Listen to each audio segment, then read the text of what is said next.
വിശുദ്ധ മത്തായി എഴുതിയ സുവിശേഷം 10-ാം അധ്യായം 1 മുതൽ 25 വരെയുള്ള തിരുവചനങ്ങൾ.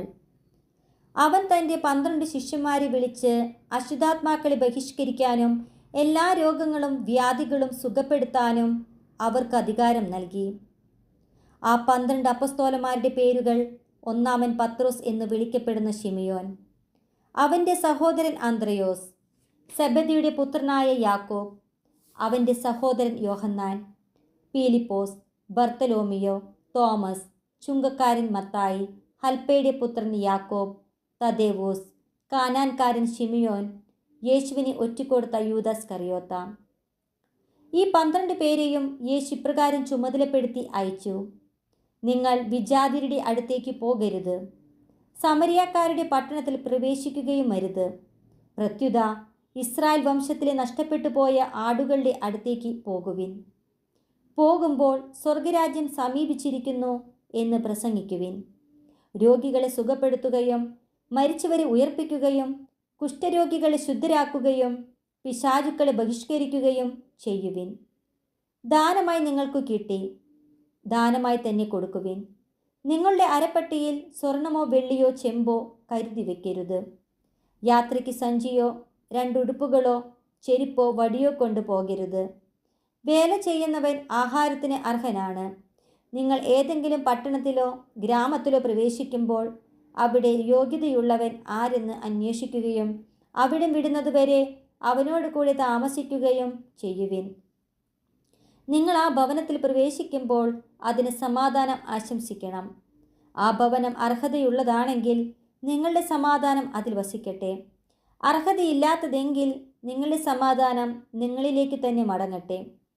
ആരെങ്കിലും നിങ്ങളെ സ്വീകരിക്കാതെയോ നിങ്ങളുടെ വചനം ശ്രവിക്കാതെയോ ഇരുന്നാൽ ആ ഭവനം അഥവാ പട്ടണം വിട്ടുപോരുമ്പോൾ നിങ്ങളുടെ പാദങ്ങളിലെ പൊടി തട്ടിക്കളയുവിൻ.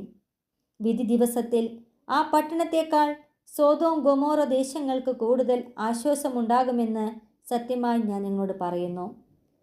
ചെന്നായ്ക്കളുടെ ഇടയിലേക്ക് ചെമ്മരിയാടുകളെ എന്ന പോലെ ഞാൻ നിങ്ങളെ അയക്കുന്നു. അതിനാൽ നിങ്ങൾ സർപ്പങ്ങളെപ്പോലെ വിവേകികളും പ്രാവുകളെപ്പോലെ നിഷ്കളങ്കരുമായിരിക്കുവിൻ. മനുഷ്യരെ സൂക്ഷിച്ചുകൊള്ളുവിൻ, അവർ നിങ്ങളെ ന്യായാധിപ സംഘങ്ങൾക്ക് ഏൽപ്പിച്ചു കൊടുക്കും. തങ്ങളുടെ സിനഗോഗുകളിൽ വെച്ച് അവർ നിങ്ങളെ മർദ്ദിക്കും.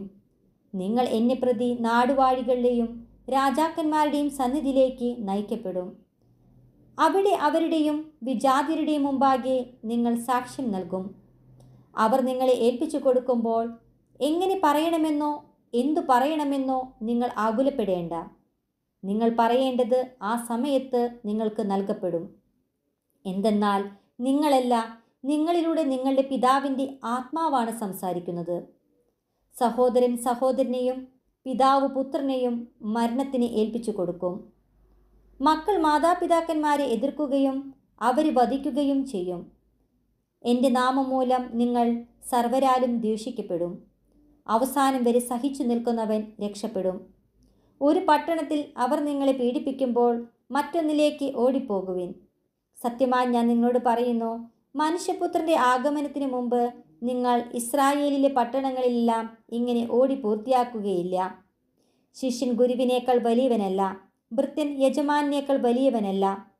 ശിഷ്യൻ ഗുരുവിനെ പോലെയും ഭൃത്യൻ യജമാനെ പോലെയും ആയാൽ മതി. ഗൃഹനാഥനെ അവർ ബെൽസെബൂൽ എന്ന് വിളിച്ചെങ്കിൽ അവൻ്റെ കുടുംബാംഗങ്ങളെ എന്തു തന്നെ വിളിക്കുകയില്ല.